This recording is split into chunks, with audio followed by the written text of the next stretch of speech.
This is the Wing Sung 930. It's an oversized cigar-shaped fountain pen, which is a piston filler, and you may see this branded online as Junlai. At the time of recording, this is only available in this dark red finish or black, and you can purchase it with yellow or silver hardware. The top finial is rounded, and it's separated from the cap with a single metal band. We have a nice bent metal clip, which is springy, flexible, and very functional. The cap tapers, widening down to a pretty thick cap band, which reads Junlai 930, made in Shanghai. There's a slight step down to the barrel, and the cap comes off in 1 and about 1/8 of a turn to reveal an extremely large number 9 size stainless steel nib. It's two-tone in color, and at the time of recording, you can also get this with a gold nib. It's available in fine, medium, or the broad, which is what I purchased, and it is pretty rare to see a broad branded nib coming from China. On the back, we can see a very large black plastic feed. The grip section is fairly short. It starts with a flare-up, which is part of the nib unit, and then it's straight to a slight step up to threads, which are smooth to the touch. We then have a slotted ink window, and then the barrel is straight to about this location, at which point it starts to taper down to a metal band, followed by a rounded off end finial. If I give that end finial a twist, we'll see that it doubles as a piston knob. Turning that knob in the clockwise direction will retract an internal rod and allow you to bring ink into the pen. In the hand, the pen is quite long, but it is comfortable to use for short notes and long writing sessions. It's well balanced with good heft thanks to that piston unit, with a center of gravity just inside the crook of my hand. And the cap posts deeply and securely. For me, with medium-sized hands, it does back weight it just about to the crook of my hand, which means that it's still a very comfortable pen to hold, even posted.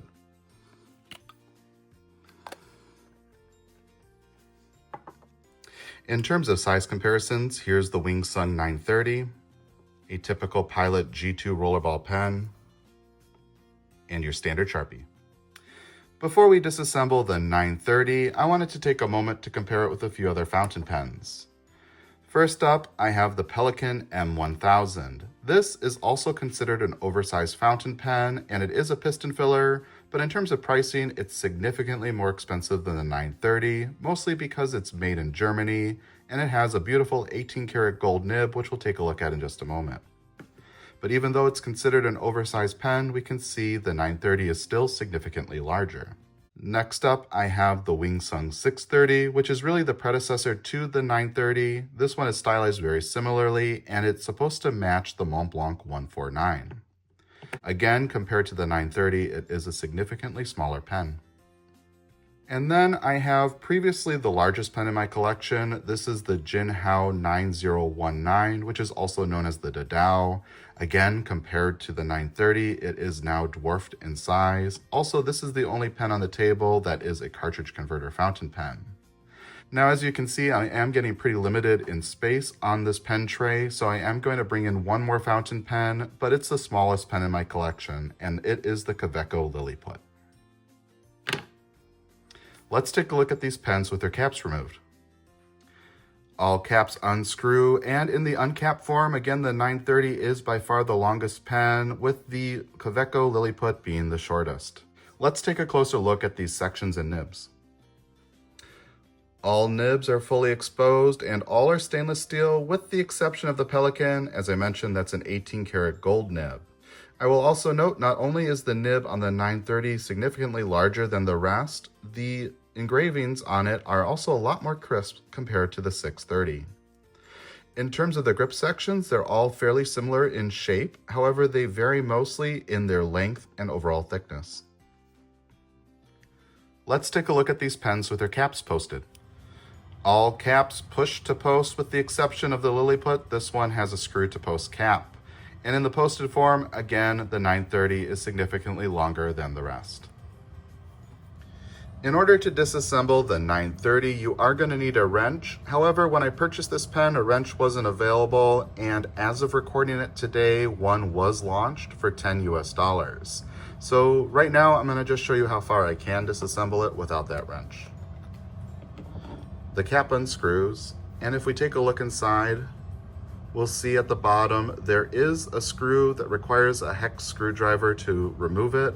I don't have one currently available, but I also don't really see a need to disassemble this cap. There is no cap liner, so for regular cleaning and maintenance, I would run this under warm water or maybe soak it with a little bit of mild detergent.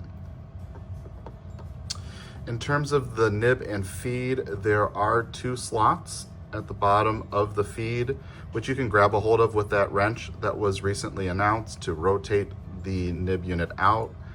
I have been able to rotate it by hand as well. And if you're having trouble, you could also use some gripping materials to get a hold of it. And we can see that those are held together in a nib collar.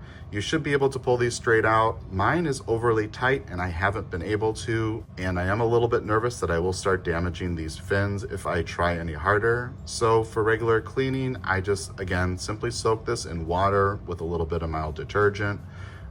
You could probably use a bulb syringe on the back to force some water in and out if you really want. And then for the piston unit, as I mentioned, you can disassemble this with a wrench because it has those 2 flats. The wrench I don't currently have available, but I will show you how to disassemble it using a 630. And this one accepts the standard Wing Sung wrench. You simply give it a clockwise rotation. I like turning with the barrel instead of the wrench in order to avoid over torquing it, and that pulls straight out. Now I have seen images of the piston unit on this one and it appears to be very similar. Again, a brass connector piece. For regular maintenance, I wouldn't disassemble this further. I would just add a bit of silicone grease on the head as well as the threads to ensure good operation. In order to reassemble, you're going to put it back into the barrel and give it a counterclockwise turn.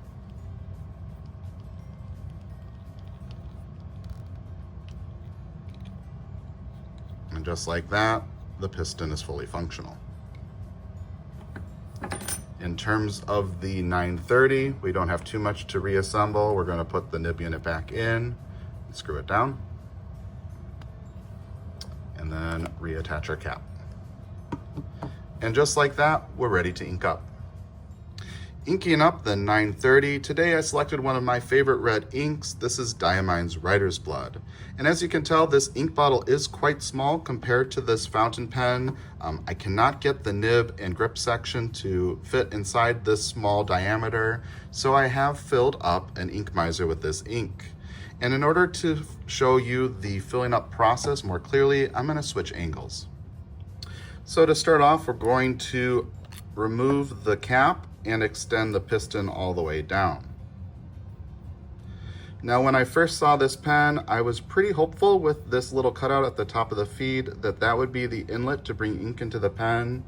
But let me show you right now that unfortunately is not the case. We'll put the nib into the ink and rotate the piston up. And again, I am just submerging it enough to cover about half of the feed. Again, I'm going to try and bring it back up one more time.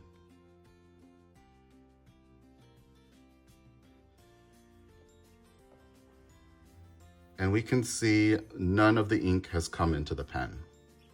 So to fill this pen all the way up, I'm going to have to submerge the entire nib into the ink and screw up the piston knob. And to make sure we get a full fill, I'm going to expel the ink and then draw it up one more time.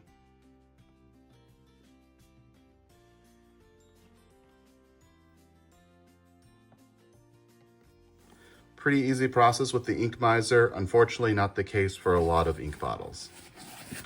I'm going to go ahead and wipe off our nib and our grip section.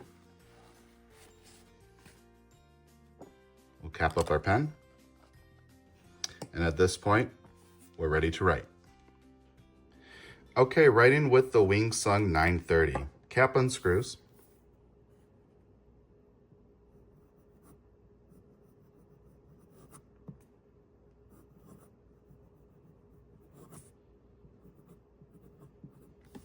And today we're writing with a large, broad stainless steel nib.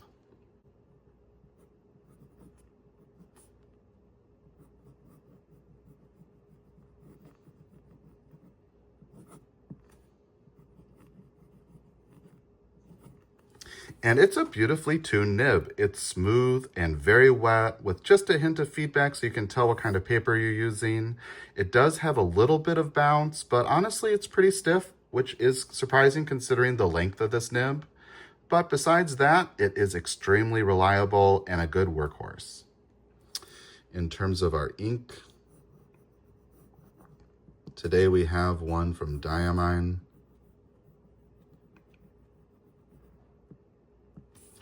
And it's called Writer's Blood. Just a great red shading ink, a real staple in many fountain pen collections. In terms of flex, if you go slow, you can push out some line variation, but mostly you're pushing out extra ink. And then for reverse writing, actually very smooth. I would say you're getting somewhat like maybe a fine or a medium line. So for this particular pen, if you want a thinner line, I think you certainly could consider reverse writing. So what do I think of the Wing Sung 930? I'm actually a really big fan of this pen. I love its unapologetically large nature. It's a huge pen, and on top of that, it's a huge nib. But besides being huge, it's actually very well built. All of the pieces come together very well, it feels premium in the hand, and it's surprisingly comfortable and well balanced.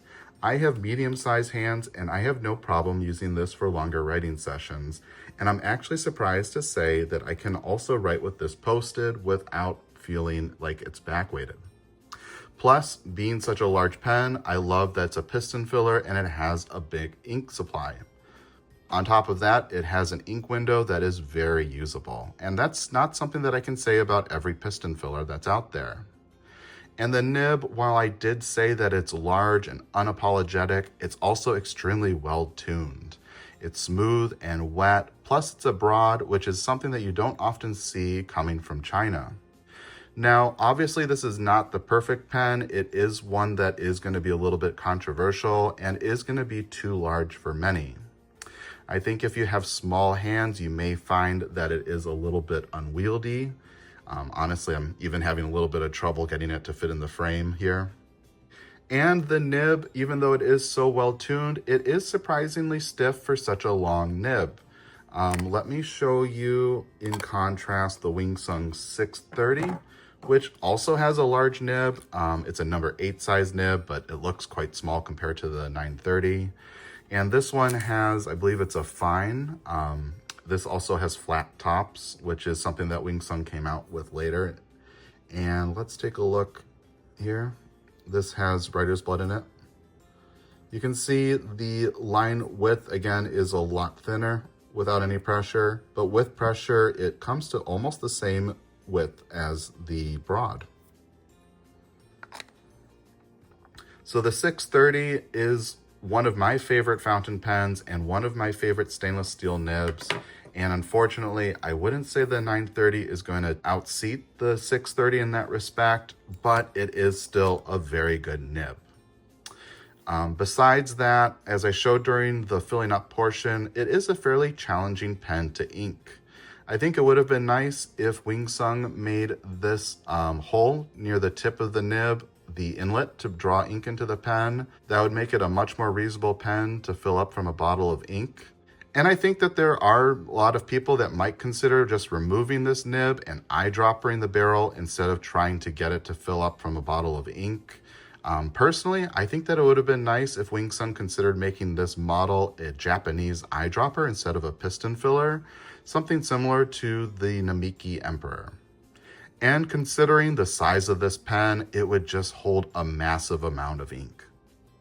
Besides that, I am happy to see that Wing Sung decided to come out with a wrench to disassemble this pen, but I'm a little disappointed that it didn't come with this pen to begin with. This pen costs $50, and buying a $10 wrench to disassemble it seems a little bit like nickel and diming, and honestly a bit expensive for such an inexpensive pen. And then lastly, just a nitpick, and honestly probably something that Wing Sung is considering down the road, I would love to see this pen in other colors as well as with flat finials similar to what we saw on the 630.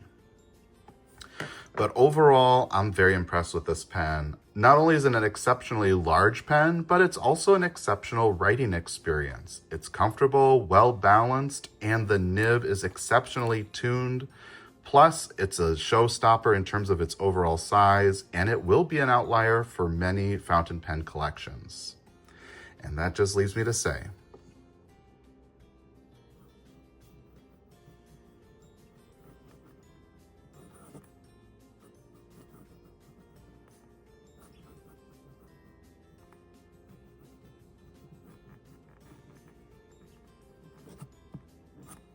thank you for watching.